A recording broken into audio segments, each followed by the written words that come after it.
프로이드는 임상적 관찰을 통해 사람들이 자신을 반복해서 불행하게 만드는 방식들, 곧 인간 비극의 전개 과정을 분류하였다. 정상적 신경증은 강박적이고 괴상한 행동을 반복하는 경우이고, 성격적 신경증은 부적절하고 패배적인 행동 유형이 타인과의 상호작용을 방해하는 경우이다. 신경증은 동일한 자기 파괴적인 숙명을 반복적으로 되풀이하고, 우울증은 정서적 고통을 끊임없이 재생산한다. 그러나 본능적 욕동과 쾌락 원칙에 근거한 프로이트의 동기 이론은 일반적으로 쾌락 이론이었다. 즉, 사람들은 쾌락을 추구하고 고통을 회피한다는 것이다. 욕동에 바탕을 둔 그의 동기 이론은 그가 반복 강박증이라고 부른 임상적 관찰과는 어울리지 않았다. 반복 강박증은 고통스러운 증상, 행동 유형들, 불행한 운명, 정서적인 문제들이 조직적으로 재생산되는 것을 말한다. 만일 사람들이 쾌락을 추구하고 고통을 회피하려 한다면 왜 사람들은 자신들의 불행을 지속시키는 것일까? 프로이드의 원전들을 읽다 보면 프로이드의 초기 이론 속에서 플래스와 언플래스 프린시플이라는 게 있는데, 그러니까 쾌락, 불쾌락의 원칙이 있는 거죠. 이 얘기는 우리 인간은 쾌락을 추구하도록 태어났다 하는 전제가 돼 있어요. 일반적으로 누구나가 행복을 추구하고 만족을 추구하고 쾌락을 추구한다고 다 자연적으로 우리가 그렇게 이해하고 있는데, 그게 맞느냐 틀리느냐는 검증된 것은 아니죠. 근데 일반적으로 그렇게 믿는 거죠. 이게 이 속에 있는 게 히더니즘이라고, 그러니까 쾌락주의라는 철학적인 사조가 속에 숨어 있는 거죠. 우리는 쾌락을 추구하는 존재다. 그러니까 인간 존재에 대한 이해가 그 속에 숨어 있는데, 프로이드가 플래스 언 플래스 프린시플을 가지고 인간을 이해를 했지만, 또 한편에서는 아이들이 성장하면서 리얼리티 프린시플이라고 현실 원리를 또 가져온다. 그러면서 쾌락을 추구하지만 현실을 무시하지 않으면서 자기 욕동을 추구한다, 쾌락을 추구한다고 하는 점에서 결국은 둘 다 큰 그림에서 보면 쾌락 추구예요. 현실은 즉 자체도 쾌락을 추구하는데 외부 환경이 어떤가 상관없이 쾌락을 추구하다 보면 외부로부터 침해를 받고 자기가 처벌을 받을 수 있기 때문에 그런 상황을 잘 보고 지금은 쾌락을 당장 추구하는 것보다 조금 기다렸다가 상황이 좋을 때 더 많은 쾌락을 얻을 수도 있다. 그래서 지금 이미디어트 어떤 세티스팩션이 아니고 조금 연기해서 나중에 쾌락을 얻는 방식이랄지 여러 가지 현실 적응적인 쾌락 추구를 결국 할 수 있게 되는 게 성장이라고 봤는데, 기본적으로는 어떤 히더니즘적인 쾌락 추구라는 것이 욕동 추구라는 방식으로 계속해서 프로이드의 어떤 정신분석의 배경에 깔려 있는 거죠. 근데 인간은 정말 쾌락을 추구하는 존재인가라는 큰 물음이 하나 생긴 거죠. 그런데 프로이드의 이론을 자기 스스로 이 쾌락을 원칙을 중심으로 이론을 전개하다 보니까 자기 스스로 함정에 빠져요. 이분은 근데 굉장히 과학적인 사고를 가진 분이었기 때문에 자기가 이론을 세우고 자기 이론을 가지고 케이스에 대비해 보는데 안 맞으면 이게 왜 안 맞는지 모르겠다고 거기에 자기가 스스로 자기 이론의 약점을 들추어내는 사람이에요. 그래서 프로이드가 다른 사람이 넘어서기 굉장히 힘든 게 자기 이론의 취약한 점을 자기 스스로 미리 고백하는 사람이란 얘기예요. 그리고 어떤 이론을 세울 때도 예견들은 반론을 상정하고 거기에 대한 자기의 또 반박까지가 이렇게 이론 속에 들어가기 때문에 이분은 프로이드는 철저하게 논리적인 측면을 가진 분이에요. 그래서 이분의 어떤 이론이 아무리 틀려도 그 얘기 자체, 그 논리 자체는 사람들을 끌어들이는 힘이 있어요. 그런데 그중에 이분이 이제 힘들었던 게 이 반복 강박이라고 하는데 어떤 사람은 우리가 꿈속에서 트라우마를 가진 사람은 계속 악몽을 꾸죠. 근데 악몽을 꾼다고 하는 것 자체가 쾌락이 아니라 불쾌함이잖아요. 고통스러운, 왜 우리는 고통스러운 경험을 반복할까 그러는 거죠.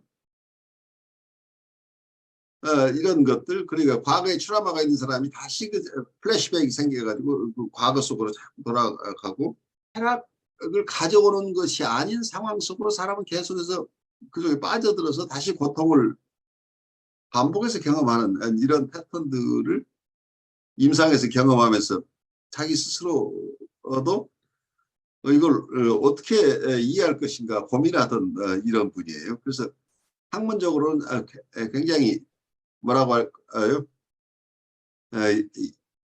양심적이라고 할까요? 어쨌든 자기 이론을 옹호하려고 하는 것보다 실제로 과학적인 태도로 자기가 이론을 세우지만 자기 이론이 정말 맞는 건지 다시 검증해보고, 도저히 자기 이론이 안 맞는다고 하면 또 이론을 바꿔요. 그래서 이분은 자기가 정신분석을 세웠지만 정신분석에 자기가 세운 이론을 계속 자기 생애 동안에 바꿔나갔기 때문에 어떻게 보면은 일관성이 없이 프로이드가 왜 이래라는 얘기를 할 수도 있지만, 가장 과학적인 사고를 한 사람이기 때문에 자기 이론을 다시 경우에 따라서는 변경하고 경우에 따라서 어떤 이론을 버리기도 하고 이럴 수 있는 힘이 있었던 거죠. 근데 보통 그 제자들은 그만큼 플렉서블한 그런 입장에 있지 않기 때문에 어느 하나에 집착해버리는 경향이 있을 수 있겠죠. 프로이드만큼 이렇게 광범위하게 우선 공부를 프로이드 전체를 이해하기도 어려운 데다가 그렇게 플렉서블하게 이런 사고 저런 사고들을 유연하게 바꿔갈 수 있을 만한 어떤 힘들이 약하기 때문에 프로이드의 태도에 걸맞을 만큼 이렇게 왕성한 사고, 그리고 유연한 사고를 하는 제자들을 프로이드도 갖기가 쉽지 않았을 거다라는 생각이 들어요. 그래도 또 프로이드의 약점 하나가 자기는 그렇게 유연하게 대처하지만 다른 사람이 자기에 대해 비판하는 것을 또 못 견디는 사람이에요. 그래서 자기가 자기 이론을 바꾸는 것에 대해서는 반대한데 다른 사람이 자기 이론에 대해서 이의를 제기하는 것을 못 참아냈던 사람이에요. 그래서 프로이드도 인간적인 약점을 가지고 있어서 정신분석이 발달하면서 많은 제자들이나 협력자들을 내친 이런 아픈 과거가 있는 거죠. 그게 어떤 정신분석의 역사 속에 지금도 그 흔적이 아니라 그게 반복되는 어떤 그런 측면도 남아 있겠죠. 저도 프로이드의 그 쾌락 원칙과 나중에 아마 그 어떤 아까 교수님께서 말씀해 주신 플래시백 현상, 밤마다 시달리는 악몽, 그걸 죽음 본능이라고 죽음 욕동이라고 했었을라나 이제 그런 생각을 했고, 저 그거에 대해서 한번 전에 말씀드린 것도 같은데 제 생각에는 고통받는 것이, 악몽으로 고통받는 것이 아마 살아있다는 반증이 아닐까. 어디 멜랑콜리 편에도 비스무리한 그런 이야기가 펼쳐 나오고, 또 보면 그 심리학자들 보면 다른 이제 비판하시는 분들인 것 같긴 한데, 메슬로의 이론도 보면 결국 이제 생리적 욕구 중에 이제 안전 뭐 이런 욕구가 더 기본적인 욕구죠. 예, 그 다음에 또 어떤 분이 이제 신뢰 대 불신, 그게 이름 까먹었네요. 에릭슨. 신뢰 대 불신, 맞습니다. 에릭슨. 이게 거기서 이제 느껴지는 것이 프로이트가 말한 어떤 그 이야기를 펼쳐나가는 그 제3자 관계에서의 펼쳐지는 3자 관계를 통해서 이제 어떤 여러 가지 복잡한 감정이 발달되는 단계 이전에 좀 더 원시적인 어떤 좀 더 알 수 없는 현상으로 이루어지긴 하겠지만, 아마 그거보다 먼저가 3자보다는 2자고 2자보다는 첫 번째 그 생존의 스위치인 사느냐 죽느냐 문제가 아니었을까. 그래서 그거를 그 에릭슨이나 심지어 매슬로나 또 누가 했는데 아마 그런 측면에서 그러지 않았을까. 네. 그렇다면 이 언뜻 보면 그게 죽음 욕동, 죽으려고 사는 거니까 어떻게 그렇게 보면 맞는데, 유기체가 생명이 그 생각까지는 안 할 것 같고, 아니 생각으로는 할 수 있지만 정서적으로는 그렇게 작동할 것 같지는 않고, 아마 고통받는 그 순간이, 아마 고통을 받지 않는다 하면 그러니까 직면한 죽음 상태가 아닐까. 어, 그렇다면은 그 죽을래 한 대 맞을래라는 똑같은 선택의 기로에 있을 것 같아요. 죽는 것보다는 맞는 게 낫지 않을까, 고통받는 게 낫지 않을까라는 어떤 정서적인 혹은 이제 생물학적인 메커니즘이 작동하지 않을까, 뭐 이런 생각을 한번. 그러니까 그게 쉽지가 않아요. 그러니까 이론 구성이 프로이드 이론 속에서도 세이디즘이라는 게 있죠. 가학성. 음, 근데 가학성을 가진 사람은 또 메소키즘이 있다고 그런 거죠. 피약성이 있다는. 그 가학을 통해서도 세티스팩션이지만 자기가 고통받으면서도 거기 또 쾌락이 있다고 합니다. 이 플레저라고 하는 것도 만만치가 않은 거죠. 남을 때려서도 쾌감이 있지만 얻어맞으면서도 쾌감이 있다. 이런 역설이 숨어 있는 거죠. 그래서 인간을 이해하는 게 쉽지가 않은 거죠, 사실은. 그런 면에서 보면 이제 임박한 당면한 죽음 혹은 그, 그 죽음 욕동에 의한 혹은 피약적인 그 괴로움이, 그보다 더 큰 괴로움이 예견되니까 라고 그렇죠. 생각을 한다면, 그것도 그것도 상대적인 플레저, 방어일 수도 있는 거죠. 네, 상대적인 쾌락 아닌가. 또 그런 그래 생각도 어떤 해보고. 분들은 이제 굉장히 위험한 고개만을 찾아서 사는 사람들 있잖아요. 근데 거기서 최대한의 세티스팩션을 얻잖아요. 그러니까 죽을지도 모르는 그 환경 속에서 그분은 그 어떤 임계 상황 속에서 많은 쾌락을 얻는 분도 있기 때문에 그게 만만치가 않은 거죠. 플랫을 얻는 방법이 사람마다 각각 다르다는 얘기죠. 그래서 이게 성적인 이슈로 나올 때는 성도착의 문제들이 나오죠. 어떤 분은 누구에게 회초리를 맞으면서 성적 만족을 느끼는 사람도 있고, 그러니까 아주 다양한 모습으로 사람들이 쾌락을 얻는다. 제가 어떤 분하고 얘기를 하면서 참 어려운 일인 게, 남들이 봐서는 부끄럽고 고통스러운 어떤 상황인데 그런 상황 속에서의 쾌감이 있기 때문에 그걸 반복해서 찾는 이런 패턴들이 그게 만만한 게 아니에요. 한번 거기에 탐닉하게 되면 거기에서 오는 쾌락을 덮을 만한 쾌락을 찾는 게 어렵다는 얘기예요. 그러니까 더 큰 쾌락이 없는 한 그런 일반적으로 잘 용인되지 않는 방식에 의한 자기의 쾌락 추구가 어떠면 굉장히 다른 모든 상황에서 봐서는 아주 건강한 분인데 그런 한 측면에서는 굉장히 고통스러운 삶을 이어가고 있는 거죠. 그런데 이런 것들은 남들에게 얘기하기도 어려운 어떤 고통이기 때문에 그 고통은 더 큰 거죠.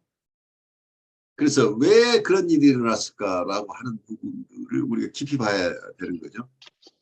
그래 만만치 않은 것인데 단순하게 그건 이건 사회적으로 남들도 별로 용인하지 않는 거고 본인도 그렇게 자랑스러운 게 아니니까 우리 스탑합시다. 이렇게 스탑되는 거라면 본인 스스로가 할 수 있는데 그게 안 되잖아요. 그 어려움들이 있는데 그래서 우선 이걸 이해하는데 프로이드적인 어떤 쾌락 추구라고 하는 관점에서 볼 것이냐 아니면 다른 어떤 인간에 대한 이해가 더 적절한 것인가 하는 인간에 대한 어쩌면 인간 존재에 대한 이해가 결정적이죠. 그러니까 정신분석이나 어떤 학문이나 어떤 어썸션을 가지고 시작해요. 대부분. 그래 존재론이 먼저 있다는 얘기예요. 인간의 정신을 연구한다고 하는 그런 인간은 무엇이 인간인가? 인간의 사이키를 인간의 정신을 어떻게 우리가 간주할 것인가 부터 시작해야 되는 거예요. 인간이 어떤 존재인가? 이게 다 명료하게 어떤 베이직 어썸션들을 다 드러내고 학문이 시작하지는 않는 게 대부분이에요. 근데 다 안다고 생각하고 시작하는데 사실은 거기에 숨겨진 어썸션들이 있는 거죠. 근데 첨예하게 다른 어썸션으로 시작되는 게 학파가 달라지는 거죠. 그 인간은 쾌락을 추구한다라고 출발하는 학파하고 인간은 쾌락을 추구하는 게 아니고 원래는 관계를 추구하는 것이다. 라고 하게 되면 전혀 다른 언더스탠딩이 되는 거죠.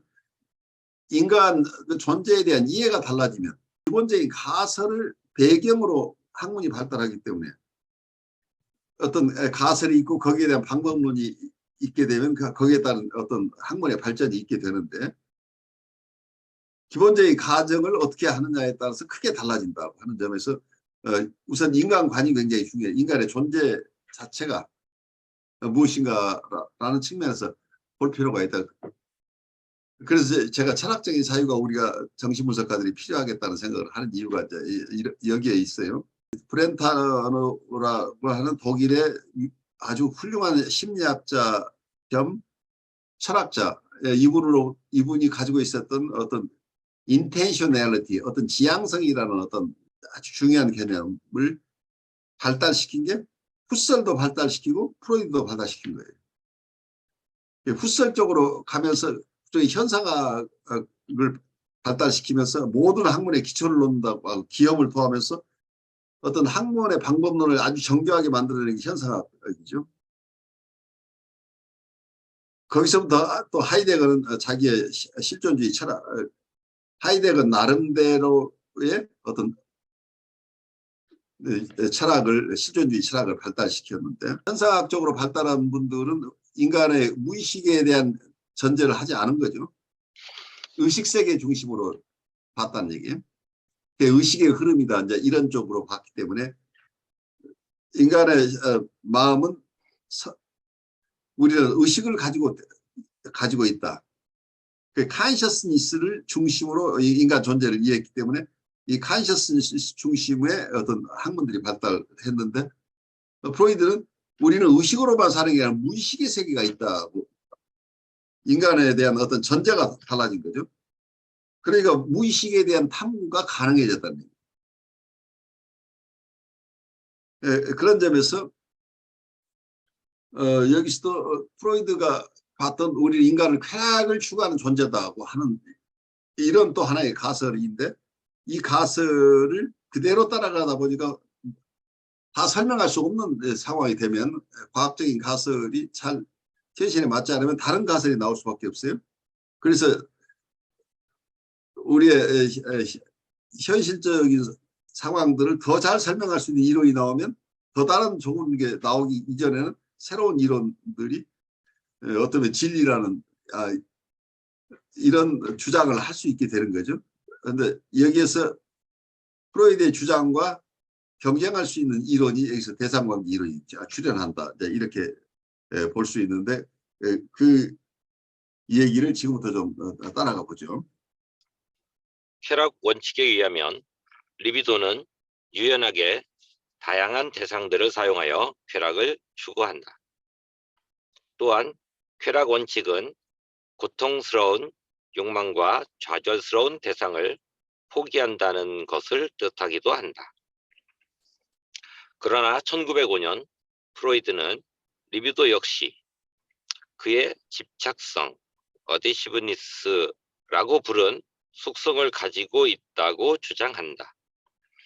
이는 쾌락 원칙과는 모순되게 작용하는 것처럼 보인다. 리비도는 오래전에 다가갈 수 없는 대상에게 또 좌절된 소망들과 왜곡된 욕망들에 고통스럽게 집착한다. 프로이드 임상 이론의 핵심인 오디푸스 컴플렉스는 이러한 집착의 가장 좋은 예이다. 프로이드는 그가 꿈을 소원 충족이라고 주장한 이후부터 악몽과 성욕이 고통이 아니라 쾌락을 추구한다고 주장한 이후부터 성적 피약증 그리고 고통스러웠던 경험을 잊지 못하는 심적 상처로 인한 신경증을 설명하고자 할 때마다 매번 골치 아픈 이 문제로 되돌아와야 했다. 여기서도 우리 얘기했던 걸 다시 한번 설명하고 있죠. 현실에서 보니까 우리가 불쾌를 따라가고 있는 경우들이 나온다는, 오히려 언플레저를 쫓아가는 상황이 일어나니까 이걸 어떻게 설명할 것인가 하는 딜레마에 빠지는 거죠. 그래서 여기서 집착성이라는 얘기, 어디시비니스라는 용어를 썼는데, 현상학 쪽에서 이해하는 것은, 우리의 의식은, 우리가 어떤 생각을 한다는 것은 무엇에 대한 생각이라고 봐요. 인텐셔널리티라고 하는 브렌타노의 개념이 이제 이런 것일 수도 있을 텐데, 항상 대상이 없는 생각이 없다는 얘기예요. 생각은 대상을 전제로 한다. 생각이라고 할 때 생각이 무엇에 대한 생각으로만 우리는 생각할 수밖에 없다라고. 그러니까 자기 세계에 그냥 몰입되어 있는 이런 고립적인 상황이라기보다는 무엇 생각을 한다고 하지만 자기 안에서 생각을 할 때 자기 안에서 무언가 어떤 대상을 가지고 생각을 한다고 하는 측면에서, 이게 이제 다른 쪽에서 보면 우리 욕동이 있는데, 욕동 충족이라는 게 어떤 대상을 통해서 욕동 충족이 일어난다고. 그래서 프로이드의 욕동 이론 속에서 대상이 나오는데, 문제는 그 대상이 있고 대상을 통해서 어떤 만족을 얻고자 하는 건데, 그 목적이 있고, 그 리비도 이론 속에서는 어떤 자극이, 신체로부터의 자극이 있는데, 그로 인해서 어떤 에너지가 생겨나요. 심적 에너지가 생겨나는데, 이걸 방출하고자 하는 목적이 생기는데, 그 방출을 하기 위해서는 어떤 대상이 필요하다. 그 대상이 어떤 경우에 사람일 수도 있고 물건일 수도 있고 다양할 수도 있고 자기 몸일 수도 있다는 얘기예요. 그래서 대상이 있긴 하지만 여기 대상은 별 의미가 없고 가변적이라고 보는 게 프로이드의 이론이에요. 대상은 그냥 수단일 뿐이지 대상 자체가 목적이 아닌데, 대상관계 이론에 오게 되면 단순하게 우리가 쾌락 추구가 아니라 관계를 추구하고 대상을 추구한다고 하면 대상의 의미가 훨씬 더 커지는 거죠. 그러니까 프로이드의 이론에 의하면 어느 한, 말하자면 남녀 간의 관계를 보면 어떤 한 대상에만 집착하는 건 그건 허구다는 얘기예요. 어느 대상이라 우리는 만족을 얻는 거니까 대상이 누구고 상관이 없다는 얘기예요. 그런데 사람은 그렇게 단순하게 볼 것이냐. 어떤 욕동 만족이라는 측면에서는 같을 수 있지만 사람은 그렇게 사는 존재가 아니라는 거죠. 그렇게 어느 사람에 대한 로열티가 없는 상태에서 자기의 성적 만족을 추구하는 이런 삶을 산다고 한다면, 프로이드식으로 플레저를 최대한 만끽하는 사람이 이게 행복한 사람일 것이다. 근데 그런 사람 자체가 피폐한 삶이라는 얘기죠. 피폐한 삶이고 그 사람에게 장기적으로 만족을 줄 수 없다는 얘기죠. 근데 그런 점에서 인간에 대한 이해 자체가 잘못됐을 가능성이 있다고 보는 거죠. 그래서 대상이 언제든지 대체 가능한 대상이라고 하는 개념이 프로이드의 개념이라고 한다면, 여기 대상관계 이론 속에서 대상 추구, 관계 추구라고 하는 것은 우리가 쾌락을 얻고자 하는 게 아니라 내가 원하는 관계를 추구하고 그 관계 속에서는 대상이 중심이라고 하는 이런 언더스탠딩이죠. 이런 인간에 대한 이해가 있기 때문에 이 얘기는 우리가 실제 삶 속에서 우리는 어떻게 사회생활을 하고 있는가를 살펴볼 때 아주 중요한 퍼스펙티브들이죠. 중요한 퍼스펙티브를 기능을 하는데, 이 대상관계라는 측면은, 대상관계는 주로 우리 인터널한 관계, 인터널 아브젝트 중심으로 이렇게 얘기를 하는데, 또 다른 쪽에서는 그게 현실로 드러나는 건 대인관계 측면으로 드러나기 때문에 대상관계, 대인관계는 이론이 깊어지면 결국은 같은 측면이라고 보여요. 우리 심리 내적인 것을 중심으로 볼 것인가 아니면 관계 중심으로 외부 현실로 드러나는 것으로 중심으로 볼 것인가 하는데 우리 심리 내적인 것들은 결국 외현화될 수밖에 없기 때문에 이 두 가지를 엄밀하게 구별하는 것 자체가 어쩌면 무의미할 수도 있겠죠. 어쨌든 영국 쪽에서는 대상관계 이론이 발달하고 미국 쪽에서는 대인관계 이론이 발달했는데 대상관계 이론과 중에도 대인관계적인 측면을 굉장히 중요하게 생각하는 분들이 있기 때문에 엄밀하게 어떤 이론적인 측면에서 대인관계와 대상관계를 구별하는 것은 조금 어렵지 않나 싶어요. 연원적인 측면에서 서로 다를 수도 있겠지만 그래서 대상을 추구한다고 하는 것 다른 쪽에서 관계를 추구한다고 하는 것은 실제로 굉장히 중요한 개념이에요. 그러니까 우리가 사회 현상을 이해하는데 굉장히 중요한 퍼스펙티브이기 때문에 이 얘기 특히 페어벤의 얘기를 우리가 한번 같이 음미해 볼 필요가 있죠.